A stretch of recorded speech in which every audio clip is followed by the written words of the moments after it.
All right, fantastic.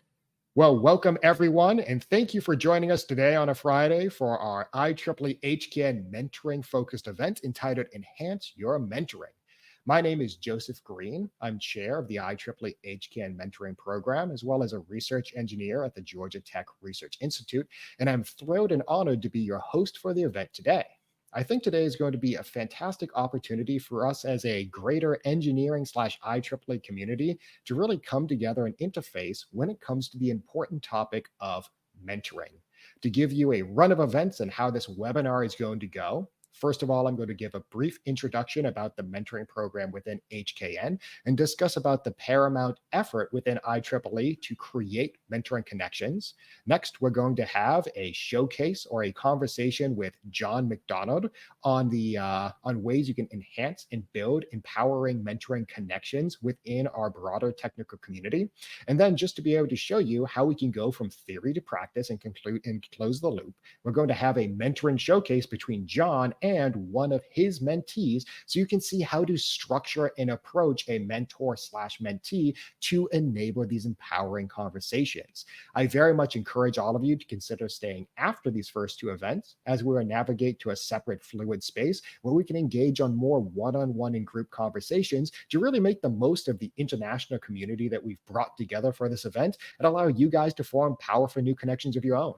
I'm thrilled to say that we've had over 100 people sign up for this event. So I hope this will serve as a fantastic opportunity for you to learn something new, discover an aspect about mentoring you can directly interface into your own life, and finally just make a new friend, connection, mentor, peer, or etc. With that, let's get started. So, really, when it comes to mentoring, the main question you might want to ask is, why do I need a mentor? And really, what I like to compare to is mentoring is really like a personal superpower you get to drive and shape. Much like getting bitten at by a radioactive spider can give you new potential to interact with the world around you, having a mentor amplifies your potential.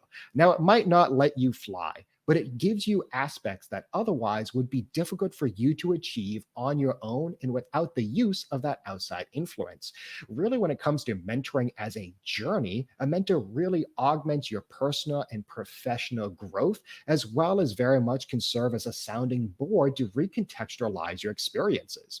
Running the IEEE-HKN mentoring program, I can tell you some of the key ways mentoring affects each individual is it will accelerate your growth, give you new knowledge, and help you build your confidence. One aspect that John and I will discuss later on is how a mentor is different than an advisor and a champion. Now, while a good individual in life might fulfill multiple of these categories, having dedicated mentors on top of these other resources is going to be paramount.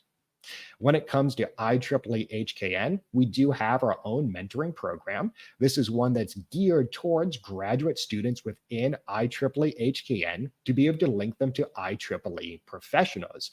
Really, when it comes to this mentoring drive, is the goal was to provide insights and perspectives not found in a classroom to really augment the graduate path and give them perspectives into what life would be like beyond college.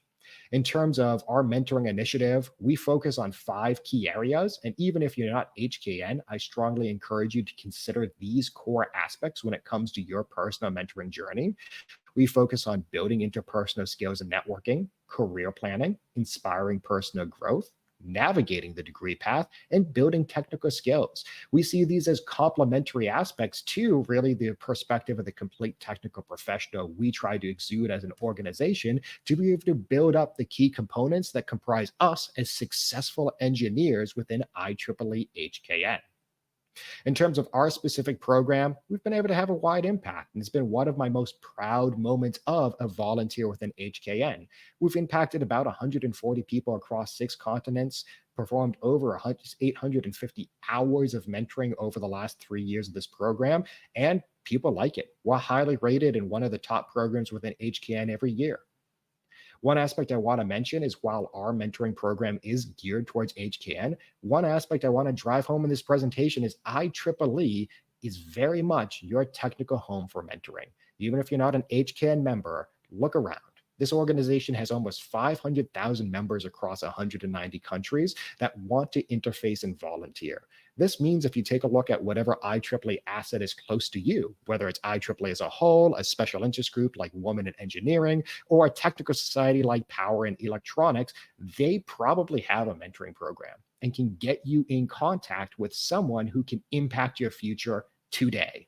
And one of the major aspects that I find really paramount about engaging with IEEE is they very much focus on both traditional and reverse mentoring. Traditional mentoring, where you have a seasoned mentor helping a new or younger mentee get established in their career and personal life, as well as reverse mentoring with seasoned employees going back to new engineers to learn about the state of the art technology and where the cutting edge can innovate and guide you later on down the path.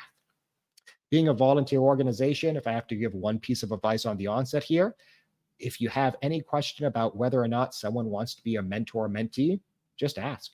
IEEE as a whole tends to be a very approachable group, and we all want to find new ways to invest in you.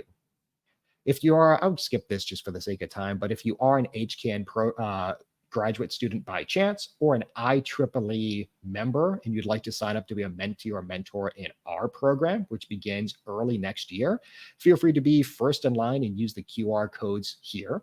I will mention I will put these up at the end of the presentation as well. So if you don't get a chance to snap the appropriate category here, don't worry too much about it. However, I really want to get into the meats and potato of this conversation, and it is truly my honor to be able to begin our event here by having a conversation with John McDonald. I will mention we have a couple of aspects lined up for this event, so if you start generating questions as you hear me and John talk, please use the Q&A tab in the Air Meets schedule on the right-hand side itself and put your questions there. Either after this section or after the mentoring showcase, we will begin going through those comments. If we don't happen to get to your comment, please find us in the fluid space in the social hour. Part of this is to make sure you can interact with all of us to get your mentoring questions answered. To introduce John, though, before diving into this aspect, if you haven't gotten a chance to meet John through IEEE, well, I am very eager for you to get a chance to do so. John has been a historic member of IEEE, where he's maximized his impact over his 54 years of volunteerism within the organization. He, as a career professional, interfaced with GE, where he led smart grid development over the course of his many-year career. He served in basically every capacity you can imagine, from the local level to president of PES to his current role where he's the IEEE vice president of development. On top of that, he's a life fellow for his contributions within the power, electronic, and smart grid field. He's a National Academy of Engineering member and recently has started as a ABET program evaluator as well. If you can't tell, John's major driving force is his ability to impact others. So despite all the fancy titles, and I won't talk too much for John, but really one of the aspects I've come to respect most for him is his drive for mentorship. He has mentored and helped invest in the careers of hundreds of students internationally around the world. And I'm more than honored to get the chance to talk to him a little bit about what it means to be an effective mentor. So with that, I will invite John on stage, and I'm very excited to dive into the conversation. Hi, John. How are you doing? Hi, Joe. Pretty good. Pretty good. That's good to hear. Well, thank you so much for taking some time to come and chat with us today. I'm very eager to dive into your experiences as a mentor and really guide our audience here through the mentoring life cycle over the course of the next 45-minute dialogue. First of all, before we dive in and really get started, do you have any first message you'd like to say to our audience? No, I just think, this is a very good topic. And a lot of times, Joe, I get the question, why, why is mentoring important? Why should, and I think maybe we could start with that. And it struck me that, when I was when I was a student and then graduated from finishing undergrad and graduate school, I wondered what would companies be looking for, when they interviewed me. In other words, well, how could I improve my chances for success? And that's when it struck me that what I was learning in school was not really what the companies were looking for. That's not the value I would provide to a company, but it was how you apply that in the real world.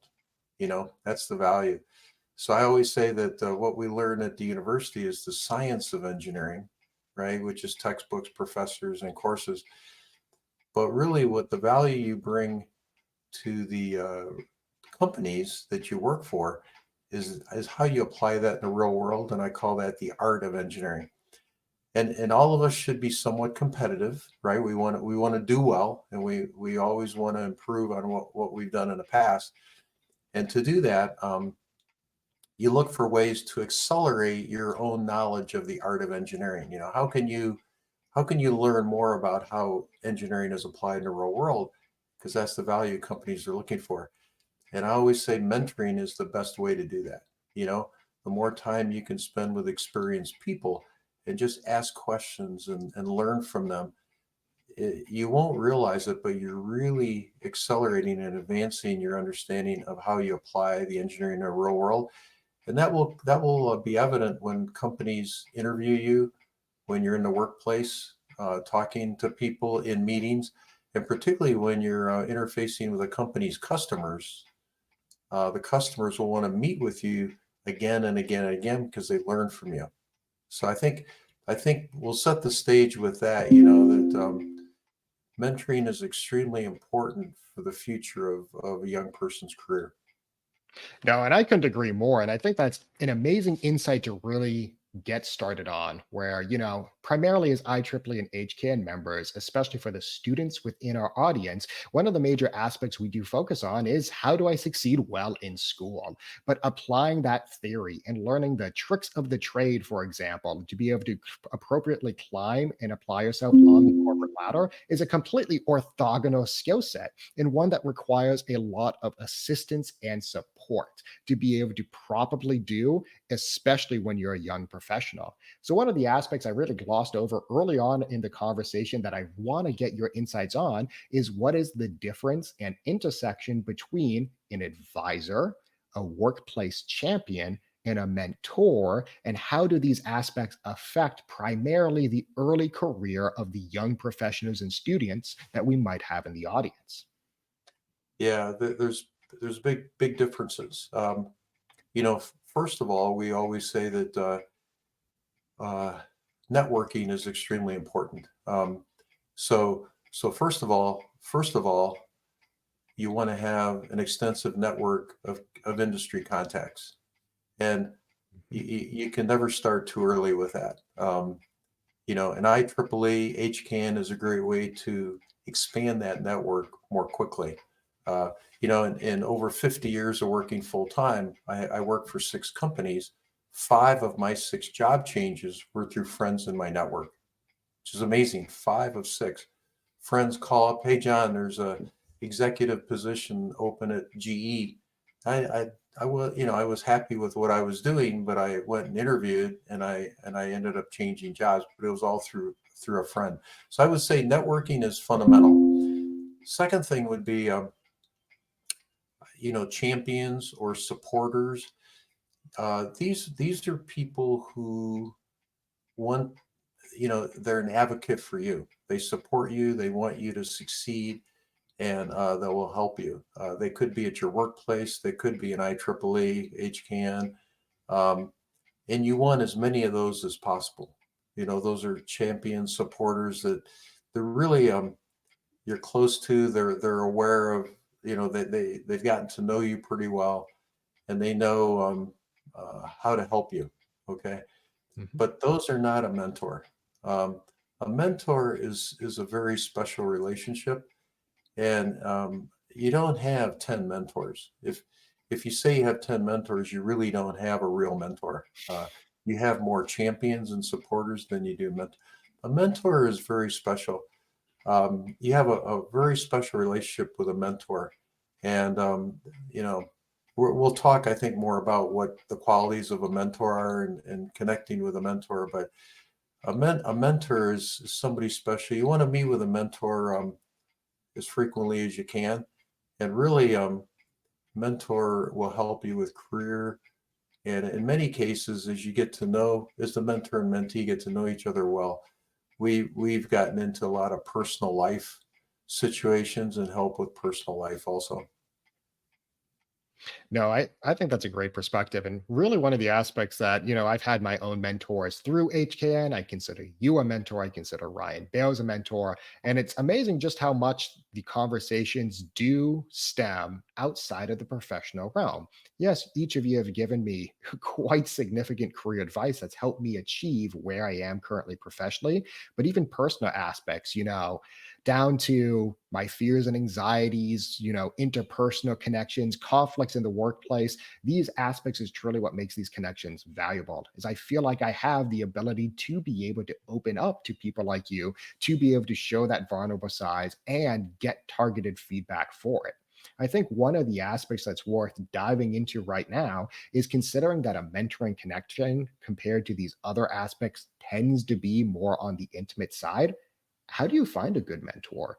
What do you look for? What traits? And when you identify someone who could be a good mentor, how do you actually approach them about this?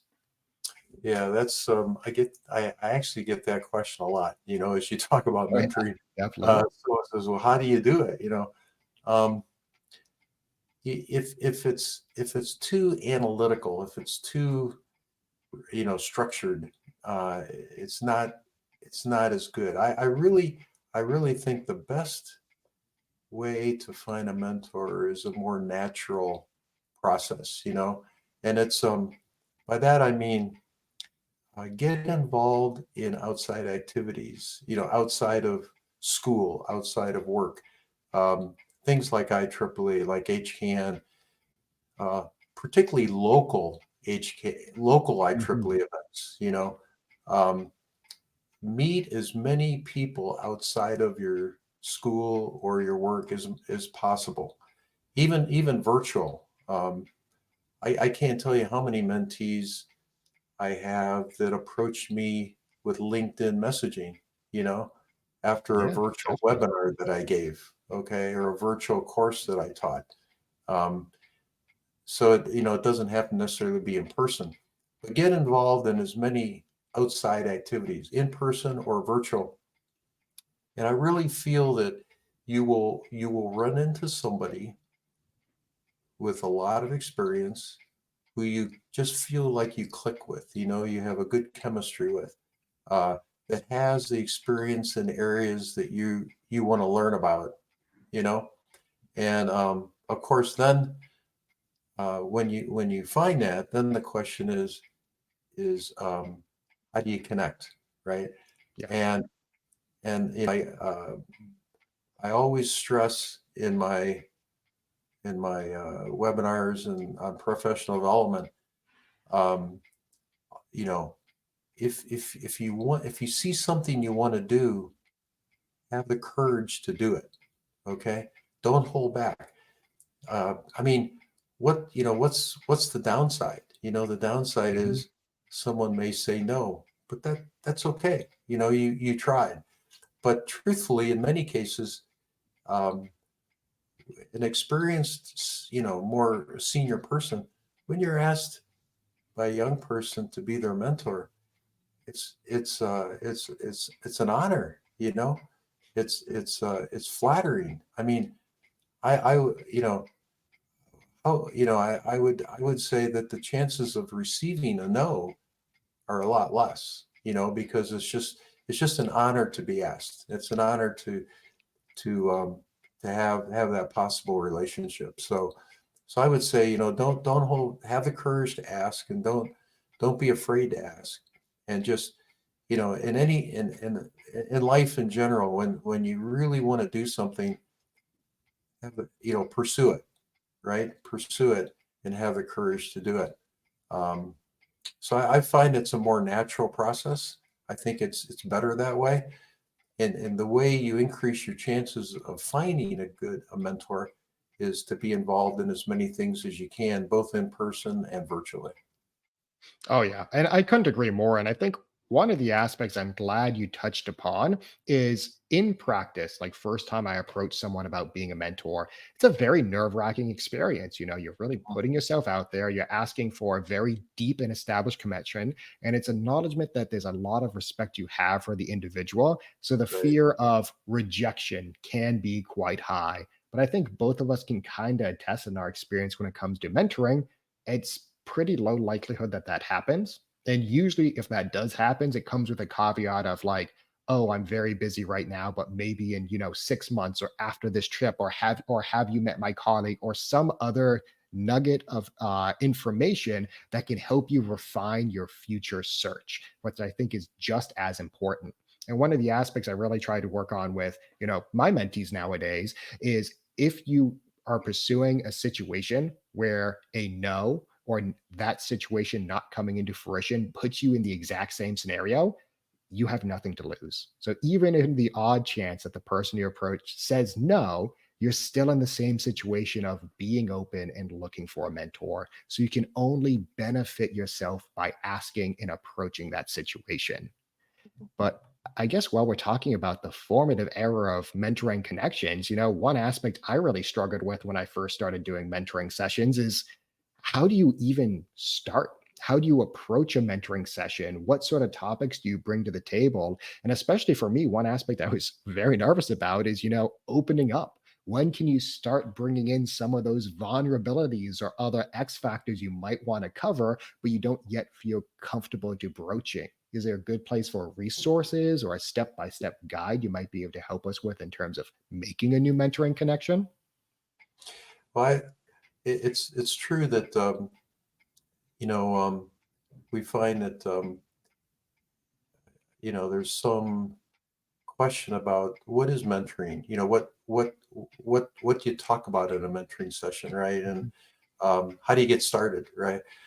I think so. As a mentor, I want to make it easier for the mentee to get started. You know, um, Yeah, not have a cold start because that can be nerve definitely. wracking. You know, be have a prepared start, and so so the first thing we do is we get connected on LinkedIn. Okay, and I think that's an important first step.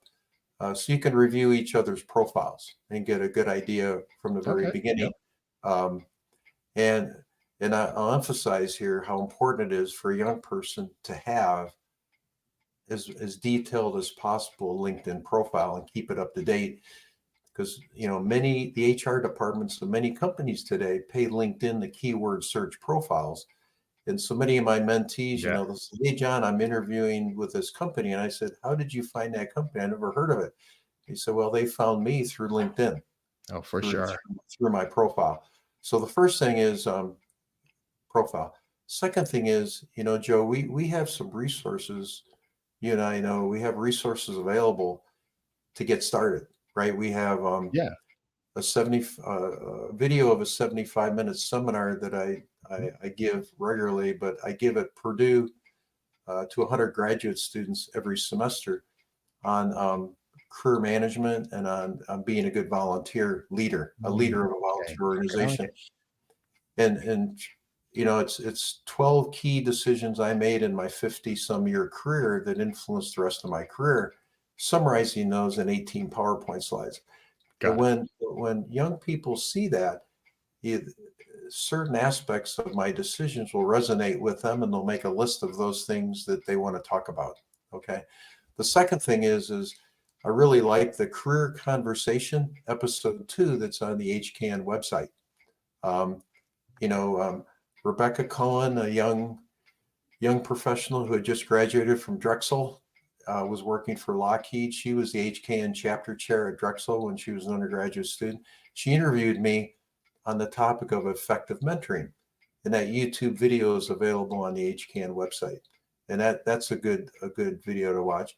And the third thing is the article that IEEE asked me to write last summer, June of 2024, on mentoring, and that's on the IEEE USA Insight website. So really, before the first mentoring session, if you watch the two videos and read the article, I guarantee you'll have a list of things that you'll want to talk about in the very first mentoring session. And you start out with those things, you know, um, and as the mentor and mentee get to know each other better through sessions, it'll be a natural evolution of maybe transitioning into some personal life situations. Obviously, those won't come up front because you get to know each other first, feel comfortable with each other, but those will naturally evolve over time. No, I really appreciate that response. And I know that the bulk of the resources we were mentioning primarily focus on the mentee, who, as we'll discuss in a little bit, should be the one driving the program. But as Right. the mentor, what's the best way that you can prepare, especially if it's your first time mentoring a new student? Well, I think you think about really look at first of all the mentee's LinkedIn profile and get an idea of everything that they've done, both school wise, internships, everything that they talk about, skills that they have, what they want to do, interests, things like that. And then, you can ask them if they have any other information in addition to the LinkedIn profile that would give you some background on themselves. Sometimes they'll have articles they've written. Maybe they have a resume they put together that's in addition to their LinkedIn profile. Get a copy of that.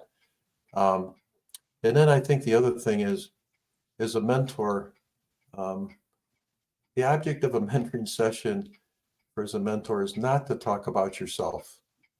The object of a mentoring session for a mentor is to ask questions and learn about the mentee and always be thinking about how can I provide value? How can I help Okay, the mentee?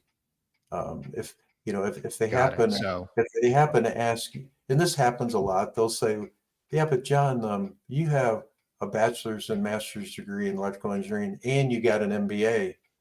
Why did you get the MBA? You know, or why did you go on and get a master's degree in electrical engineering after a bachelor's degree? They'll ask questions because many times the path that I took as a mentor is almost an identical path of what the mentee is thinking about. Okay.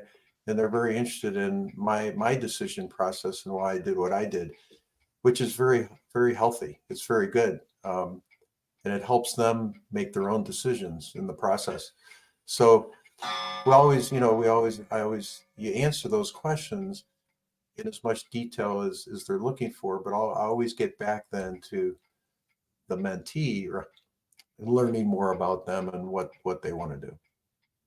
I appreciate that. And I think one of the core aspects that's really being driven home here is the importance of doing a little bit of homework before pursuing a mentoring connection, at least Right. in terms of big terms, knowing the core areas where you might want to start, you might want to get mentoring on, at least to start. A mentoring connection can always evolve in the future. And also having enough relevance in each other's background and perception of each other's backgrounds to make sure that you're not running out of topical areas of interest during that first session. So it really seems like that first session is pretty critical in terms of kicking off and establishing a good relationship.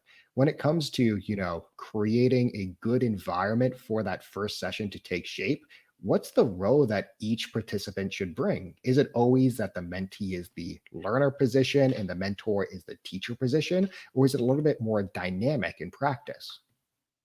I think I think for every mentoring session, what I suggest and what I prefer, is even for the first session, is after the mentee sees the videos, and reads the article and thinks about how those things apply to their own situation, is prior to every mentoring session, is put a list together of talking points. You know, um, as a mentor, I really appreciate that. Mhm. Mentee will send me maybe the day before a mentoring session or the morning of the mentoring session. Hey, John, this is what I want to talk about in our next session. And it might be, 4 or 5 talking points or questions or things that they want to discuss. And that really helps me start thinking about you know, um, what's on their mind. And it gives me a good idea of the path that they're thinking about for themselves. And it also, truthfully, it shows that they really put a lot of value on the mentoring session coming up, so much so that they're thinking about it ahead of time, you know, and Mhm. and preparing for it, not just right before we get online, but actually maybe, hours in advance or a day in advance. That's important to show the mentor that this is something you care about and you're really interested in. No, I definitely agree there. And I think one of the aspects we're starting to really dive into is, there's a lot of attention that we've paid so far at creating a new mentoring connection, but sustaining a good mentoring connection is just as difficult and takes just as much energy. So, based on that prior description that you were discussing, consistency and preparation tends to be key aspects. So, going off of that, and really when it comes to both sides of the coin here, what is the role of each side, the mentee and the mentor, in terms of continually driving an effective connection past that first communication point? You know, sustaining, Joe, sustaining is key, Mhm. and so as a mentee, your life, as a young person, the life is changing pretty dramatically. Um, whether it's different semesters at school, whether it's internships, whether it's issues with a professor, or issues with a graduate advisor. Um, all of these things have come up in different mentoring sessions. Um, that's what sustains a good relationship is the dynamics of the topics that are being discussed, you know. Um, and then, of course, if personal life issues come into it, that helps sustain it also. Yeah. It's not static where you're talking about the same things over and over again, but the topics in the mentoring sessions should be as dynamic as life is your life is. And as a mentor, um, I'm always, as you get to know the mentee, you're all, I mean, my life is dynamic also with travels, with writing Mhm. articles, books, uh, leadership positions in IEEE work, and everything that I do.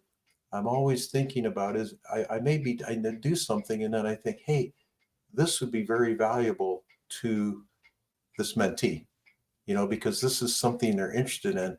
And I'll always be thinking about the mentees that I have and how I can help them. So in my life as I'm doing new things every day, I'll keep track, or actually if I run into something that would help a mentee, I get in touch with them right away and send it to them and say, hey, I think this will be helpful to you. So to help sustain a relationship, I think it should be active. It's Yeah. not just it doesn't go quiet between mentoring sessions, but it should be active all the time. And likewise, if a mentee runs in, we have scheduled mentoring sessions, Joe, but many times in between those mentoring sessions, the mentee will say, "Hey, John, something came up. I need to talk to you right away." And many times it's right away. I'll say, "Well, I'm in the middle of a web meeting. It'll be finished in 30 minutes. You know, let's connect in 30 minutes." And so, and in some cases, I've had 4 or 5 web meetings with the same mentee in one day because of something that peaked, something that they really are struggling with that they need help with. So I think the other part of sustaining it is a mentor needs to be accessible as Certainly. much as possible, and be able to help your mentee whenever they need help. Yes, you have scheduled sessions, but in between those sessions, know have the mentee know that you're accessible at any time to help them. During the day, in the evening, I have sessions in the evening. I have sessions on the weekends. You know, and just make yourself available as much as you can. No, and I appreciate that feedback because I think what we're really piecing together right now is what's the core ingredients that everyone here can begin working on to be able to create a successful recipe for mentorship. You need some proactive thinking, you need some understanding of each other and where you are in your career. You need a little bit of of proactive communication, and you also need some accessibility to ensure that each party is getting and fulfilling the needs they have in a timely basis. I know one of the aspects we talk a lot about in the HCAN program is whereas the mentor needs to remain accessible, it's really up to the mentee to drive the program, make sure that those established and regimented sessions are being fulfilled, and bringing that proactive element of communicating their needs to their mentor as they become more and more relevant. So just as we're talking a lot about what does a successful mentoring connection look like, one aspect I really want to dive into with you is what are some common pitfalls that new mentoring pairs tend to fall into, and what's some mechanisms that can be used to avoid some of these common traps?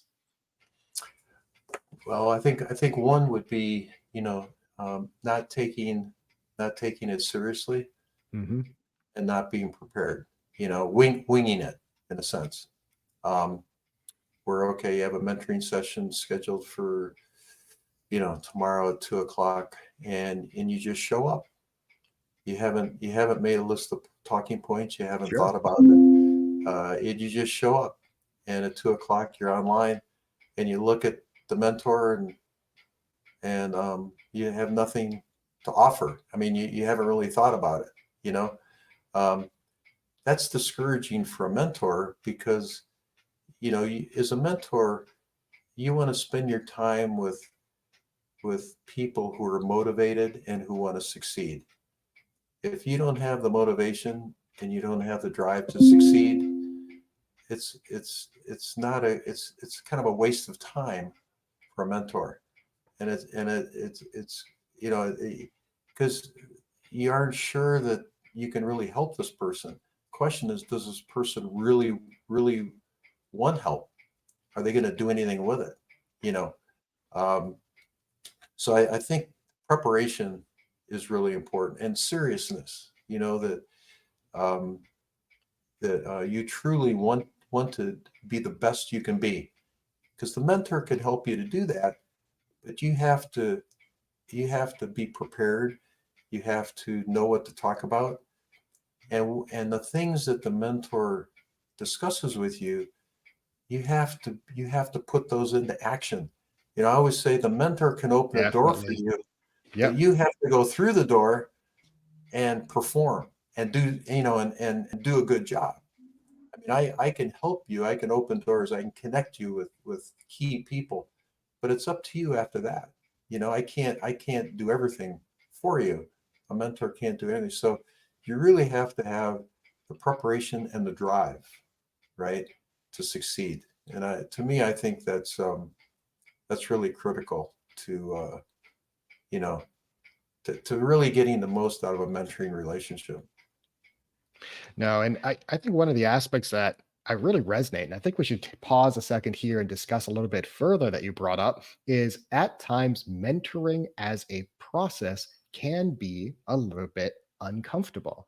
And that's perfectly okay because discomfort, by definition, is a catalyst to growth. Right. And a good mentor doesn't just give you the advice you want to hear, but the advice that you need, which means Right. at times they could be acknowledging or recommending or guiding you to take actions otherwise you wouldn't do in a vacuum. Right. So from that perspective, how do you handle the hard conversations that naturally come up in a mentoring project? Like, let's say you have a connection, you think they might not be internalizing a situation well, or might be starting to go down a negative path when it comes to their career trajectory. How is that handled? And what's the expectation of the mentee to do when it comes to that advice?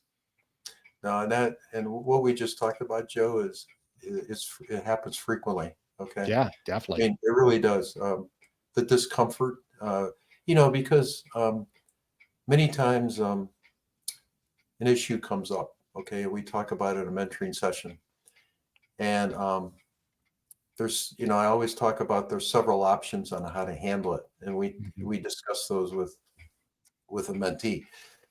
But a lot of times it's like the best option that I would recommend is probably the one that's the least comfortable for the mentee. Okay. But I always think about the worst tasting medicine that you take will help you the most with the illness you have. Okay. In other words, the things that are more difficult, the things that are less comfortable are truly the things that will help you the most. They really, so think about not how bad it is maybe going through it or be uncomfortable trying it, but think about that the end result will be much better than it is today. In other words, it's worth the effort to do it because you'll be better off. You're going to gain from it. So that's what we talk about is these are the options. And then when I sense the discomfort, then I help, let's talk through it. How do you go about this? You know, let's go through it step by step. And if this happens, handle it this way. If this happens, handle it this way. So I want to help the mentee feel comfortable, have the courage, right? Have the confidence Mhm. to do whatever it is that they may not be comfortable doing, but help them feel comfortable, doing it and have the courage to do it. And say, hey, when you get done, you're going to be better off. You're going to be much ahead of where you are today. So it's worth it. Just bite the bullet and do it, and it'll be worthwhile. I definitely agree. And I think one of there's many implicit arrangements that come with the prospect of mentoring. And one that you're touching upon is the agreement that the mentor needs to be sensitive to the conditions and emotions that the mentee are going under, as long as the mentee understands and is cognizant of the fact that the mentor is going to provide the best advice they perceive, not necessarily the advice they want to perceive. And that's definitely something we can put under the best practice is if both parties remain, cognizant and flexible from those perspectives, they're just going to grow together. I think Right. one offshoot of this conversation that I'd be very interested to get your perspective on is, on top of just not hearing what you want from a mentor, how does a good mentoring connection handle disagreement? Let's say it goes a little bit more higher level and it's a matter of opinion or a matter of perspective, or just a conversation that's not going to get resolved just then that day at that moment. How does a good pair address that in the moment and mitigate that moving forward? Well, I mean, it's not. I always, as a mentor, right? You give the best advice you can, and particularly as you get to know the mentee, you can really zero in, on the Mhm. best advice given what the mentee wants to do or is concerned with, or the approach that they want to take, that kind of thing. So, um, you give your best advice and you give the reasons why that's your best advice. I also give many times I give different approaches to the same issue, but why I don't think those are the best ways to handle it, and why this particular approach is the best way. And it might be from my own personal experience where I've been in the same situation. Very I fair. said Yep. I said I tried it this way and it didn't work, and I should have done it this way. So you talk through it, and it's true that sometimes maybe the mentee says, well, that's not, maybe they say that's not the way that I want to do it. That's fine. I mean, you as a mentor, you give your best advice and the reasons why, particularly from your own personal experience. But it's really up to the mentee, to decide what they're going to do. So it's not a matter of it's just a matter of you know open discussion, different points of view, and ultimately it's the mentee's decision on what they're going to do. So I'm it's not troubling at all. It's just um, you know you do the best you can as a mentor, and then hopefully the mentee's successful in whatever approach that they take. No, I appreciate that perspective. And I think what we've been systematically doing here is, helping the audience understand the life cycle of your mentoring connection. We have approaching a mentor, your first session, some common traits and pitfalls that you should try to emulate and avoid, respectively. But one of the aspects is these mentoring connections can last years and they can start and stop over the course of this long period of time. Ultimately, they should be lifelong connections. So, from that perspective, as it goes from one session to 10 sessions to 100 sessions, how do you prevent your connections from growing stale? And how do you know it's the appropriate time to maybe take a break or reassess or revisit at a later point with a certain mentee or mentor? But that's really, Joe, that's really the decision of the mentee. Remember, we Okay. said that Mhm. the mentee drives it. So Mhm. I'm, mentees know I'm always available to help them. And it may be that, and this happens all the time. A mentee that gets near graduation from undergraduate, and they're busy with graduation, they're busy with getting ready to start a full-time job, and moving, and there's a gap. We don't have sessions Sure. anymore. Yeah. You know, and it has to be driven by the mentees. So I'm fine with that. I say, when and if they need help in the future, I'm always there. And they know how to reach me. I'll give you an example that just happened this week in California.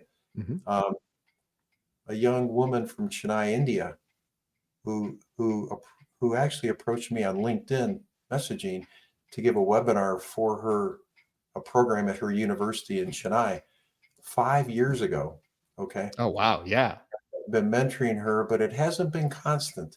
Got it. Um, she got her BTech in India, then she came to Colorado, got her master's degree in electrical engineering, had trouble getting a job because she needed a company to sponsor her visa, Mhm.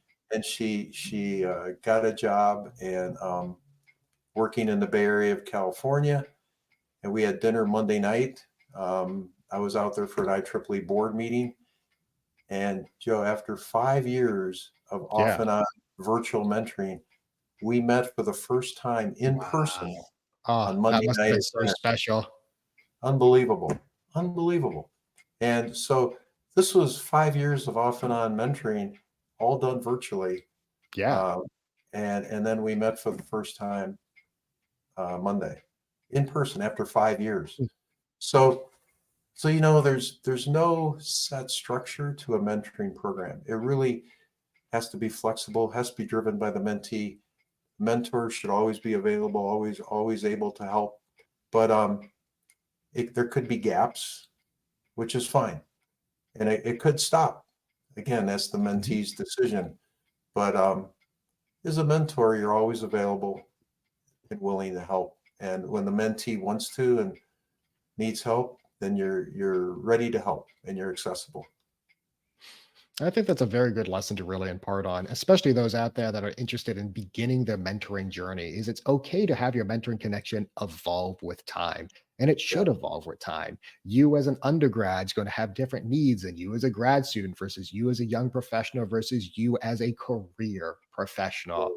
And the demands that that's associated with is going to change as aspects like family and other constraints and so on and so forth get involved as well. But I think one of the important lessons to keep in mind is, once a mentor, always a mentor. And I'm glad that you remain accessible to your mentees, even, years after your last mentoring session or connection. Mhm. One of the aspects I think it would be good to just touch off on here for the last question of the session, looking at the time, is one question I asked myself when I started to get mentored is, when am I going to be good enough to be a mentor myself? When can I, grow up or advance in the life cycle from mentee to mentor? Do I need to wait 50 years to be a seasoned career professional to be able to have the insights to guide new people? Or is it a bit more nuanced from that? What's your perspective?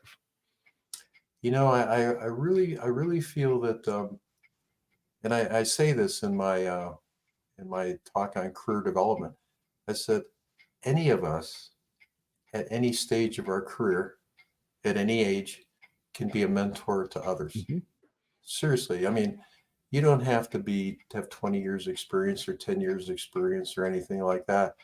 Um, I think the main thing is that you have a passion for helping others. That's important.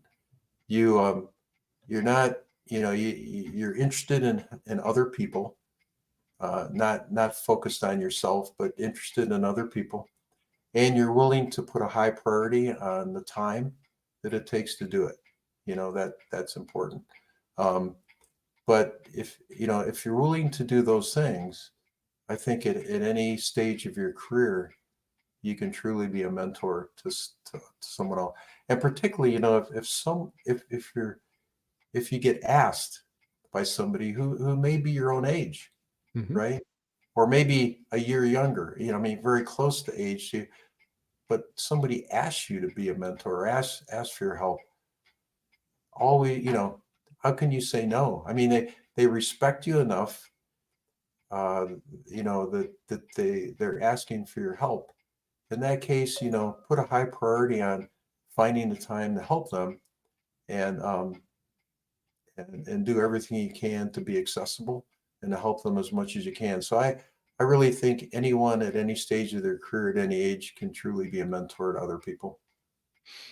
And I appreciate that perspective because it makes the dubious task of agreeing to be a mentor from, maybe an abstracted checklist of this much experience and this many awards or this many positions or whatever to really a simple question. Do you feel like you have something you could provide of value? And I think that question itself is a bit more timeless than we necessarily think when it comes to being a mentor. Looking at the time, I don't want to cut too much into your mentoring showcase, applying a lot of these theories we saw between you and Fernando. But before Mhm. we dive into that, do you have any final comments you want to say to our audience about anything throughout the mentoring life cycle? I would just think about how important it is in your career to really know how to apply the engineering in the real world, and Mhm. I really mean that. And mentoring is definitely the best way to accelerate your understanding of the art of engineering, how to apply it in the real world.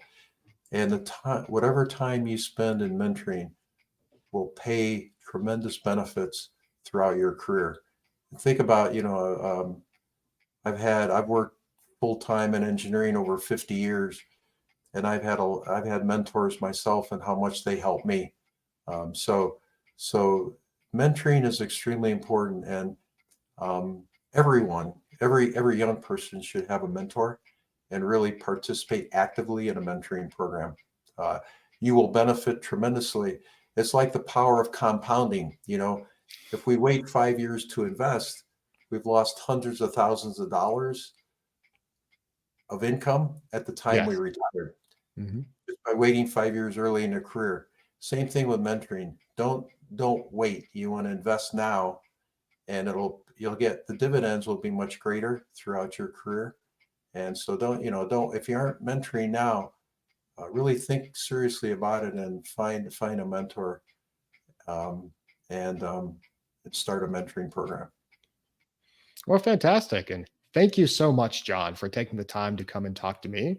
So we don't dive too much into your block with Fernando, I'm going to end our conversation there. First of all, thank you, Aileen, for posting a couple of Q&A questions. It seems like it was very in line with our last talking point there. But I really want to encourage the audience. If you have questions from this last dialogue, or especially through the next showcase, please post them in the Q&A, and we will address them after this next session. And I would say from here, thank you so much. I'm going to click off and invite Fernando to join us on stage for your two mentoring showcase. So let me progress the slide and let's go from there.